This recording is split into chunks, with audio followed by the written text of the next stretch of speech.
എൻ്റെ പ്രിയ ദൈവമക്കളെ, ഇന്ന് നമുക്ക് സുവിശേഷത്തിൻ്റെ പരിവർത്തന ശക്തിയെക്കുറിച്ച് റോമാലേഖനത്തിൽ നിന്ന് ശ്രവിക്കാം. റോമർ 6:6 നാം ഇനി പാപത്തിന് അടിമപ്പെടാതെ വണ്ണം പാപശരീരത്തിന് നീക്കം വരേണ്ടതിന് നമ്മുടെ പഴയ മനുഷ്യൻ അവനോടുകൂടെ ക്രൂശിക്കപ്പെട്ടു എന്ന് നാം അറിയുന്നു. ഈ അധ്യായം റോമാക്കാർക്കുള്ള പൗലോസിൻ്റെ കത്താണ്. അദ്ദേഹം സുവിശേഷത്തിൻ്റെ പരിവർത്തന ശക്തിയെ അഭിസംബോധന ചെയ്യുന്നു. അവൻ്റെ മരണത്തിലൂടെയും പുനരുദ്ധാനത്തിലൂടെയും ക്രിസ്തുവുമായുള്ള വിശ്വാസിയുടെ ഐക്യത്തിൽ ശ്രദ്ധ കേന്ദ്രീകരിക്കുന്നു. അവൻ ദൈവകൃപയാൽ ആരംഭിക്കുന്നു. വിശ്വാസികൾ പാപത്തിൽ തുടരരുത്. പിന്നെ സ്നാനം യേശുവുമായുള്ള വിശ്വാസിയുടെ തിരിച്ചറിയലിനെ പ്രതീകപ്പെടുത്തുന്നത് എങ്ങനെയെന്ന് വിവരിക്കുന്നു. പാപത്താൽ മരിക്കുകയും ക്രിസ്തുവിൽ ഒരു പുതിയ ജീവിതത്തിലേക്ക് ഉയരുകയും ചെയ്യുന്നു. നമ്മുടെ പഴയ മനുഷ്യൻ ക്രിസ്തുവിനോടുകൂടെ ക്രൂശിക്കപ്പെടുന്നുവെന്ന് നാം സ്നാനത്തിൽ ഏറ്റുപറയുകയാണ്. നമ്മുടെ പഴയ മനുഷ്യൻ എന്ന് പരാമർശിക്കുന്നത് ആദാമിൻ്റെ മക്കൾ എന്ന നിലയിൽ നാം ആയിരുന്നു. പുതുജനനം പ്രാപിക്കാത്തവർ. നമ്മുടെ സകല പഴയ സ്വഭാവങ്ങളെയും അഭിലാഷങ്ങളെയും മാനസാന്തരത്തിലൂടെ നാം പഴയ മനുഷ്യനെ ഉരിഞ്ഞു കളയുന്നു, പുതിയ മനുഷ്യനെ ധരിച്ചിരിക്കുന്നു.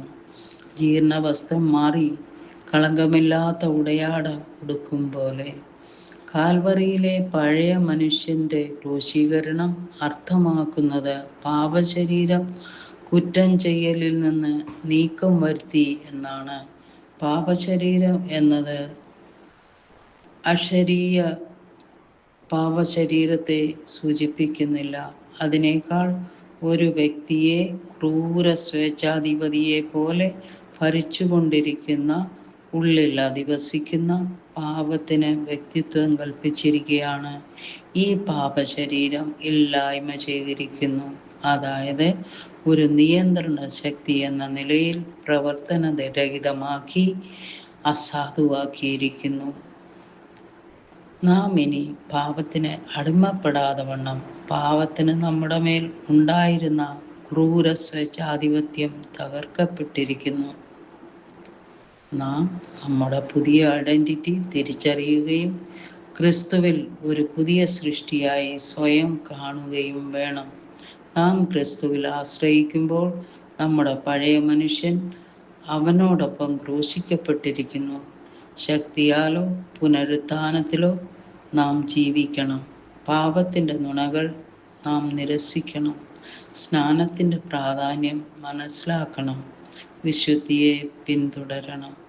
സ്നേഹപിതാവേ, ക്രിസ്തുവിൽ ഞങ്ങൾക്ക് ലഭിച്ചിരിക്കുന്ന പുതിയ ജീവിതത്തിന് മനഃപൂർവ്വം ജീവിക്കാൻ ഞങ്ങളെ അനുഗ്രഹിക്കണമേ. അവനിലുള്ള ഞങ്ങളുടെ വ്യക്തിത്വത്തെ പ്രതിഫലിപ്പിക്കുന്ന തിരഞ്ഞെടുപ്പുകൾ നടത്താൻ ഞങ്ങളെ അനുഗ്രഹിക്കണമേ. യേശുവിൻ നാമത്തിൽ തന്നെ. ആമേൻ.